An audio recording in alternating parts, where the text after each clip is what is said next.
వాహిని media ప్రేక్షకులకు నా నమస్కారాలు. నా పేరు శ్రీకాంత్ రెడ్డి. నేను ప్రాణదాత ఆయుర్వేదిక్లో అనువంశిక వైద్యునిగా చేస్తున్నాను. ఈరోజు మనం మాట్లాడుకునే టాపిక్ వచ్చేసి గౌటీ ఆర్థరైటిస్ అంటే యూరిక్ యాసిడ్. దీన్ని ఆయుర్వేద పరిభాషలో వాతరక్తం అని పిలుస్తారు అన్నట్టు. సో అసలు ఈ గౌటీ ఆర్థరైటిస్ అంటే ఏమిటి, దీనికి ఇది రావడానికి ప్రధాన కారణాలు ఏంటి, వస్తే ఎటువంటి ఇబ్బందులు ఎదుర్కోవాలి అనేది ఈరోజు చర్చించుకుందాం. అంటే దీన్ని ఆయుర్వేద పరిభాషలో వాతరక్తం అని చెప్పడం జరుగుతుందని మనం ముందే చర్చించుకున్నాం చాలాసార్లు మనం. సో ఏంటంటే మనకు ఈ యూరిక్ యాసిడ్ లెవెల్స్ అనేవి ఫీమేల్కి అయితే 2 to 6 లోపు 2 to 6 లోపు ఉంటే కరెక్ట్గా ఉన్నట్టు అన్నట్టు యూరిక్ యాసిడ్ లెవెల్స్. లేదు మేల్కి అయితేనేమో 3 to 7 లోపు ఉంటే కరెక్ట్గా ఉన్నట్టు. దీన్ని మించి కనుక మనకు యూరిక్ యాసిడ్ లెవెల్స్ ఉంటే వాళ్ళ శరీరంలో రక్తంలో వాతం బాగా ఉన్నట్టు. సో దీనివల్ల మరి ఎటువంటి ప్రమాదాలు జరుగుతాయంటే, యూరిక్ యాసిడ్ ఉన్న పేషెంట్కి అసలు ఏం తెలియదు. రాత్రి పడుకొని మధ్యరాత్రి 2-3 గంటలకి కుడివేలు బొటనవేలు దగ్గర కానీ ఎడమవేలు బొటనవేలు దగ్గర కానీ వాపు, విపరీతమైన నొప్పి, సూదులతో పొడిచినట్టుగా నొప్పి అనుభవించే వాళ్ళకే తెలుస్తుంది. సో అలాంటి నొప్పి రావడం జరుగుతుంది. అలాంటి నొప్పి కాళ్ళు లేపి కింద పెట్టలేని పొజిషన్కి వస్తాడు అన్నాడు. సో అది తీవ్రంగా అయినట్లయితే చిన్న ఉప్పు స్ఫటికల్లాగా కీళ్ళ మధ్యలో చేరి ఆ కీళ్ళని అక్కడికి తినేయడం కూడా జరుగుతుంది ఓసారి.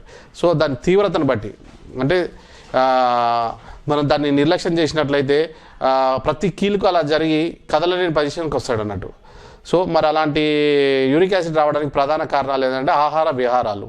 అంటే మనం ఏం తింటున్నాము, మనం ఏం చేస్తున్నాము అనే దాని మీదనే ఈ యూరిక్ యాసిడ్.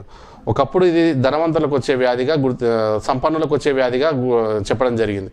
కానీ అది అల్ల కొంతవరకు వాస్తవం ఉన్నప్పటికీ అది పూర్తిగా నిజం కాదు. ఎందుకంటే ధనవంతులు మాత్రమే ప్యూరిన్ ఫుడ్, అంటే రోజు మాంసాహారం తినే వెసులుబాటు ఉండేది వాళ్ళకి. రోజు కాస్ట్లీగా బాదాము, పిస్తా ఇవి తినే ప్యూరిన్ ఎక్కువగా ఉన్న పదార్థాలు తినేవాళ్ళు కాబట్టి వాళ్ళకు వచ్చే వ్యాధి. కానీ ఇప్పుడు ప్రతి ఒక్కరూ మాంసాహారానికి అలవాటు పడిపోయారు కాబట్టి ఇప్పుడు ప్రతి ఒక్కరికి ఈ వ్యాధి అనేది వస్తుంది. సో మరి ఈ వ్యాధి రాకుండా చేయడానికి ఏమైనా మార్గాలు ఉన్నాయంటే ఇదే. ఈ వ్యాధికి పూర్తి స్థాయిలో అల్లోపతిలో అయితే ఎటువంటి ట్రీట్మెంట్ పెద్దగా లేదు. దాన్ని మనం ట్యాబ్లెట్ వేసుకుంటే కొన్ని రోజులు నార్మల్గా ఉంటుంది, తర్వాత వచ్చేస్తుంది. సో ఆయుర్వేదంలో మాత్రం కోకిలాక్షాది కషాయం అనేది ఒక మంచి లిక్విడ్ ఉంది. ఆ లిక్విడ్ వాడడం వల్ల మీకు యూరిక్ యాసిడ్ లెవెల్స్ పూర్తిగా తగ్గడం జరుగుతుంది. కోకిలాక్షాది చెట్టు కూడా మీకు చూపించడం జరుగుతుంది, చూడొచ్చు మీరు. దాంతోపాటు మరి తక్షణ ఉపశమనం అంటే ఏమన్నా ఉంది అంటే, తక్షణ ఉపశమనం కోసం అయితే పిండ తైలాన్ని మనము మృదువుగా ఒక పత్తికి పిండ తైలం తీసుకొని దానిపైన అద్దడం ద్వారా కొంతవరకు ఉపశమనం జరుగుతుంది. సో శిలాజిత్కి సంబంధించిన ట్యాబ్లెట్స్ కూడా చాలా ఉపశమనాన్ని ఇస్తాయి. దాంతోపాటు ఈ వాపులకు తగ్గడానికి కాంచనార గుగ్గులు కూడా దీనికి చాలా మంచి ఉపశమనాన్ని ఇస్తాయి. సో మరి ఏం తీసుకోవాలి సార్, ఏం తినాలి, ఏం తినొద్దు అంటే దీనికి పథ్యాలు చాలా అవసరం.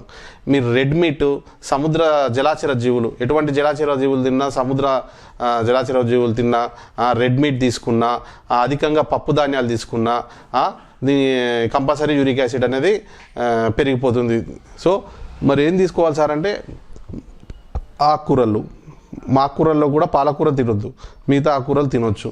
దాంతోపాటు మంచి ఆరోగ్యకరంగా పండ్లు, ఏది తీసుకున్నా సరే ప్రోటీన్ ఫుడ్ అవాయిడ్ చేయాలి. ప్రోటీన్ ఎక్కువగా ఉన్నది అవాయిడ్ చేయాలి. పప్పు ధాన్యాలతో సహా, మాంసకృతులు ఎక్కువ ఉన్న దాన్ని పప్పు ధాన్యాలతో సహా అవాయిడ్ చేయాలి. మంచి పత్యాన్ని తీసుకుంటూ పల్లుసటి మజ్జిగను తీసుకొని ఇంకా మీకు తక్షణ రిలీఫ్ కోసం సొంటి, మిరియాలు, పిప్పళ్ళు ఉంటాయి.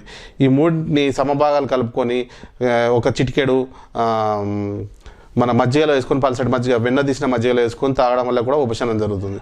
సో మా దగ్గర ఈ కోకిలాక్షాది కషాయం తర్వాత కొన్ని రకాల పౌడర్స్ని మేము ఇలా క్యాప్సిల్ రూపంలో చేసామన్నట్టు. ఒక 3 రకాల క్యాప్సిల్ రూపంలో ఇలా చేసామన్నట్టు. ఇలా పౌడర్ని క్యాప్సిల్స్ నింపడం జరిగింది. ఇది జస్ట్ 1 monthలోనే మీ యూరిక్ యాసిడ్ లెవెల్స్ ఎంత ఉండనియండి నార్మల్గా తీసుకొస్తుంది.